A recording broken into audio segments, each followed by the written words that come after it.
Muy bien. Veníamos hasta este punto hablando del tema del imperialismo y hablando de las causas y los factores que motivaron, pues, a que estas grandes naciones realicen una serie de expansiones, de dominios, por así decirlo, en otros territorios ajenos a lo que ellos tenían.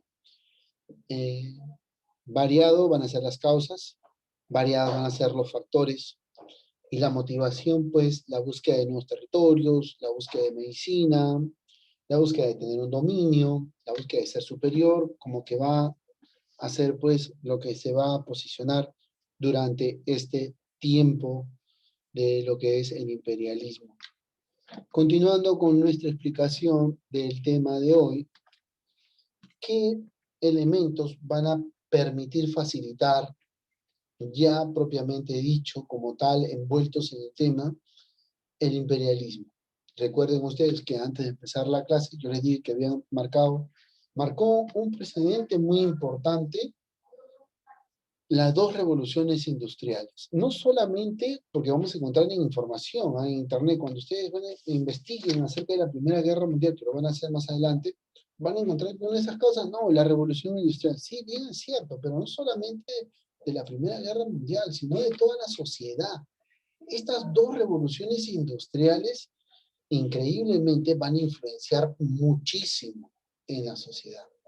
Si bien es cierto, todo lo que hemos visto el año pasado forja las bases de la sociedad que hoy conocemos, ¿no? Ya para el siglo XIX ya tenemos algo más marcado, tenemos una sociedad dada, hay cambios, hay avances tecnológicos, está el telégrafo, el teléfono, la radio, el ferrocarril, las armas modernas, ¿no? El poder naval se va presentando como tal. Entonces, hay todo un cambio, hay toda una perfección, hay toda una modernidad durante este tiempo del imperialismo, que a nosotros nos va a permitir ir conociendo. Pero, profesor, ¿todos los estados fueron imperialistas? Es una gran interrogante. Pregunta muy buena que podemos responder, ojo, que podemos responder de la siguiente manera, es decir, si todos fueron colonizadores, España, Francia, Inglaterra, entre otros estados más, pues también son estados imperialistas, podemos decir. Pero un punto muy diferente es decir que fueron colonizadores y otro punto muy diferente que fueron imperialistas. Profesor Rebobini, ¿cómo fue la cosa? Una cosa son estados imperialistas y otra cosa son estados colonizadores. ¿Cómo entendemos esa situación? ¿Cómo despejamos esa gran duda que tenemos? Esa gran duda lo despejamos con el siguiente esquema que tenemos acá a continuación. Esta comparación, que son dos términos parecidos, pero no tienen mucha similitud, son parecidos, pero tienen un grado de diferencia notorio, ¿no? Entendemos, ¿qué es el colonialismo? ¿No? Recuerden ustedes, el colonialismo propio de la Edad Moderna, siglo XVI al siglo XVIII, Edad Moderna. Ya estamos pisándole los talones a la edad contemporánea, nuestra edad actual, como se dice, ¿no? Más adelante. Pero, ¿qué características tiene este colonialismo? Y marca a tres estados: España, Portugal y Holanda. La búsqueda que se busca, la búsqueda de nuevos territorios y sobre todo de materia prima. Y durante este tiempo, ojo, Inglaterra también era un estado colonialista. ¿Por qué? Porque también instauró una colonia en las Indias. Entonces estamos viendo todo un marco entorno que también está envuelto. Pero marcan a estos tres como representantes, por así decirlos, ¿no? Con su entorno de querer colonizar diferentes territorios, marcados como Asia, África y Sudamérica, en este caso nosotros, por parte de España. Adueñarse de las tierras, instaurar metrópolis, ¿no? Metrópolis en este caso, ¿no? Metrópolis en el sentido de que yo formo la colonia y la colonia se debe a la metrópoli. La metrópoli es el estado colonizador. ¿Me dejo entender? ¿No? Entonces eso quiere decir que tanto España, Portugal y Holanda eran estados, eran metrópolis, y a la metrópoli era llevada lo que se recaudaba, lo que se tenía en el territorio de la colonia, en este caso. Se aprovechaba la mayor cantidad de materia prima, ¿no? Y había una serie de situaciones que va a permitir durante este tiempo que el colonialismo pierda cierta fuerza. La búsqueda de querer, como se dice, independizarse, la búsqueda del nacionalismo, perdón, el nacionalismo que se instaura entre los territorios, ya para el siglo XIX, propio del imperialismo, el control va a ser diferente, ¿no? Estos estados van a ser puntuales, no todos, pero van a ser puntuales. Uno de los más representativos de estos estados imperialistas va a ser Inglaterra. Inglaterra va a ser uno de esos países imperialistas que se va a posicionar en Europa, en la sociedad, en los cambios que se van a dar, ¿no? El control territorial político de las zonas conquistadas va a estar a cargo de este Estado imperialista inglés. Ahora, va a haber una nueva administración acerca de lo que es los territorios colonizados o los territorios que están pasando a ser parte de este territorio imperialista, ¿no? Y la búsqueda de querer aplicar o invertir su sistema económico, en este caso por algunos capitalista, propio del tema imperialista. Profesor, dos términos muy diferentes con una mira, un objetivo. Se les explica, se les pone y se les plasma en la diapositiva a raíz de que es necesario que usted lo entienda y lo tenga. Seguido con lo explicado, sabiendo esto, vamos a ver cómo el mundo empieza a repartirse. Claro, ¿de verdad, profesor? Sí, ¿y dónde estuve yo que no me dieron un pedazo? Ah, bueno, todavía no estábamos. Cuando esto se repartió, pues todavía estábamos en el limbo. Estas potencias imperialistas se van a repartir los territorios. Un territorio que les decía al principio, que se van a repartir como si fuese una tajada de torta, va a ser África. Y sin permiso. No es que yo voy y le digo, ¿sabes qué? Señor Cagua, esta es su sala, sí, este es para usted, y el resto es para mí. Y no le pido permiso, me instauro y formo mi colonia y se acabó el asunto, no. O formo un estado imperialista. No, no van a pedir permiso. Va a haber una protección. Pero como recuerden ustedes, está justificado. ¿Por qué está justificado? Porque quieren evangelizar y X cosas.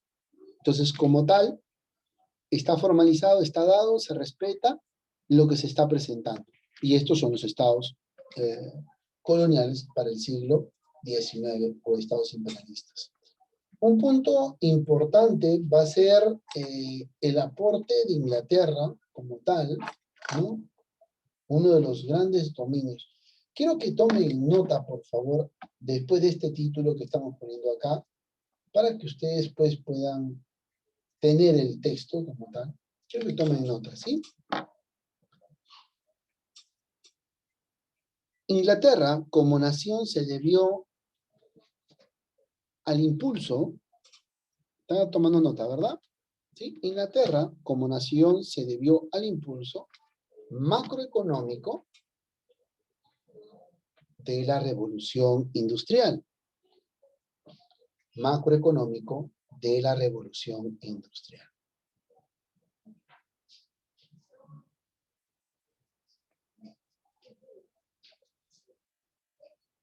Coma, a la enorme cantidad de capitales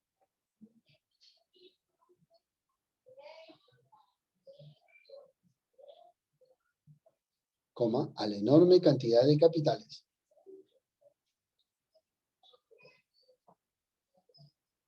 y sobre todo a la gran masa obrera y sobre todo a la gran masa obrera. Tranquila Génesis. Y sobre todo a la gran masa obrera. Esto fue asumido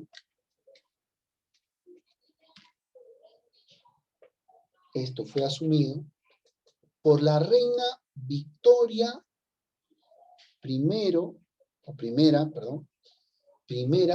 de, por la reina Victoria I de, con H-A, Han, A-N, Nowhere, Nowhere, N-O-V-E-R,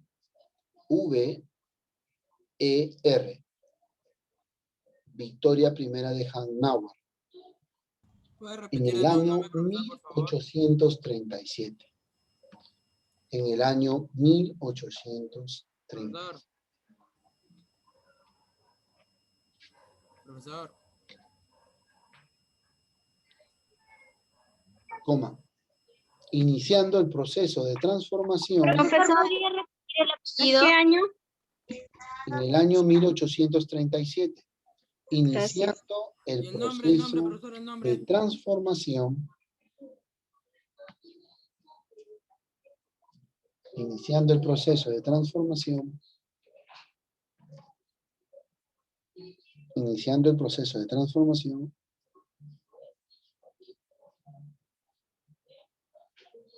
hacia una primera potencia mundial. Hacia una primera potencia mundial. ¿Hacia qué? Hacia una primera potencia mundial.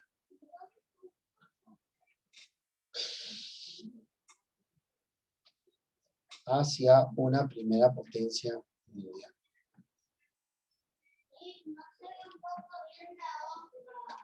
Bien.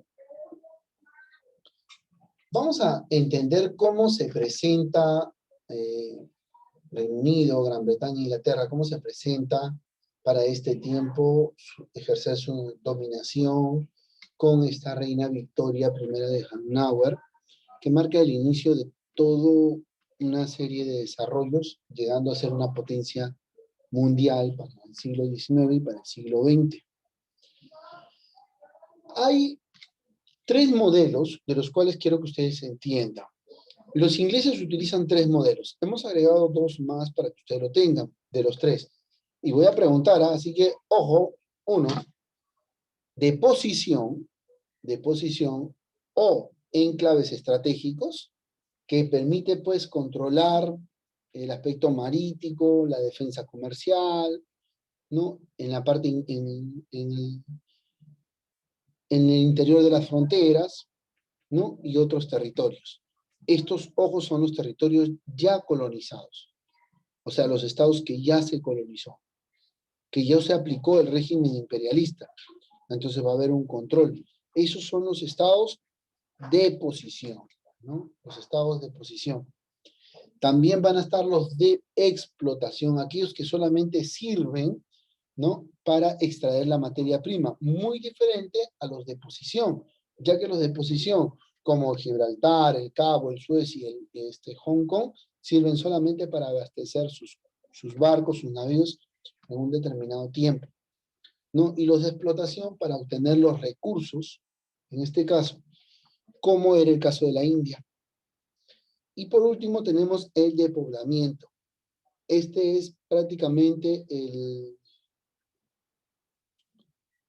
el recurso, ¿no? de poblamiento que permite, pues, crear nuevas colonias, crear nuevas urbes, de los cuales se creó en base a este principio Canadá, Austria y Nueva Zelanda. Después hemos ido agregando dos puntos más. El de protectorados, ya que durante este tiempo se vive una época de protectorado en diferentes partes del mundo. El Perú también no fue ajeno a eso, la época de protectorado, ya lo van a ver más adelante, ¿no? Donde se va a pagar por una defensa, ¿no? Y sobre todo va a haber todo un cambio en la administración política de estos estados o de estas colonias, y también un tema de mandato, ¿no? El mandato netamente donde involucra a diferentes naciones y se da el desarrollo de la Primera Guerra Mundial. Estas 5 características representan cómo se manejó el control y la ocupación de los territorios coloniales. ¿Sí? El Imperio Británico, y aquí vamos a hacer una ronda de preguntas rapidito nomás, y que tienen que responderme. Yo estoy seguro que sí. A ver, ¿a quién pregunto primero? Alesia Bazán, hija, cuéntanos. Vamos a hacer una ligera pausa, ¿ya? Primero.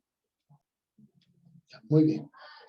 Este imperio británico o este estado imperialista, miren cómo se ha posicionado en el mapa mundial, el mapa mundi, como lo llamaban en mis tiempos. Tiene gran dominio, ¿no? Y una característica de este estado imperialista, que en África, ¿no? Tiene de norte a sur el territorio y maneja también oeste y este, imagínense. Este amarillito de Francia, ojo, este amarillito también es Francia como estado imperialista como tal. Pero hablamos de uno de los más poderosos, que en este caso que fueron los ingleses, ¿no? Que les va a permitir a ellos, pues, cimentar y volverse un estado, pues, adinerado en este caso, ¿no? Y el imperio francés, muy diferente a lo que es el sistema imperialista inglés, ¿no? Se nota la diferencia en cuanto a ocupación de territorio, ocupación de espacios, de ambientes, etcétera. Definitivamente que sí. Bien marcado el imperio francés, que también es otra modalidad, otra modalidad, y es otro estado imperial, como se va posicionando para lo que es ejercer el dominio imperialista en este caso. Bien, vamos a continuar explicando, ¿no? Desde 1830, Francia empieza a aplicar este método imperialista, ¿no? Este imperio francés, sobre el territorio de Argelia, se va a extender por todo el norte de África, lo que es este territorio va a ser testigo de ese dominio y sobre todo va a querer arruinarle la fiesta a los ingleses en ejercer dominio sobre el canal de Suez, ¿no? En este caso. Este canal va a ser la disputa, la pelea muchísimo entre Francia e Inglaterra, ¿no? Como también para 1858, en este territorio de Indochina, Tonquín y la Conchinchina, va a haber una serie de invasiones francesas que van a someter a este territorio, ¿no? Durante mucho tiempo, y que van a ser testigos también de un enfrentamiento importante, ¿no? Según la historia universal, en el desarrollo del surgimiento de este país imperialista que es Francia, ¿no? Y su participación o su aplicación de su sistema imperialista en Asia. Otras colonias, como España, la colonia de Marruecos, el estar cerca geográficamente a España, a Marruecos, le va a permitir tener un contacto directo acerca del territorio, pues, colonizado, conquistado, como tal, ¿no? Le va a permitir tener esa facilidad. Pero recordemos, antes que los españoles también, pues, este territorio fue invadido por bárbaros, ¿no? Como lo llamaban los romanos, ¿no? Y prácticamente no podemos decir que los españoles, pues, somos culpables de nuestras características raciales, los españoles. No, porque ellos también, pues, pasaron por una serie de invasiones que condicionan, ¿no? El impacto cultural, el impacto alimenticio, ¿no? El impacto en sociedad como tal, ¿no? Por eso es que es importante que ustedes vayan conociendo, y ya estamos hablando tanto ingleses, españoles, ¿no? La presencia de España en Marruecos fue muy importante, ¿no? Y esto va a permitir, pues, que Marruecos para el siglo XX recién pueda independizarse de España, ¿no? Todavía España tenía hasta ese tiempo cierto dominio que prácticamente le permitía, pues, a ellos tener y manejar el ingreso al mar Mediterráneo, el ingreso al mar Mediterráneo, hasta su independencia de Marruecos en el año 1956. Otros estados imperialistas importantes va a ser Bélgica, Italia y Alemania, cada uno aplicando su forma imperialista, ¿no? Y la búsqueda de tener una materia prima es lo que los va a motivar a querer realizar estas acciones. En este caso, hemos visto hasta este punto y de los otros estados imperialistas. Más adelante vamos a ver el tema del reparto de África. Vamos a finalizar la presentación.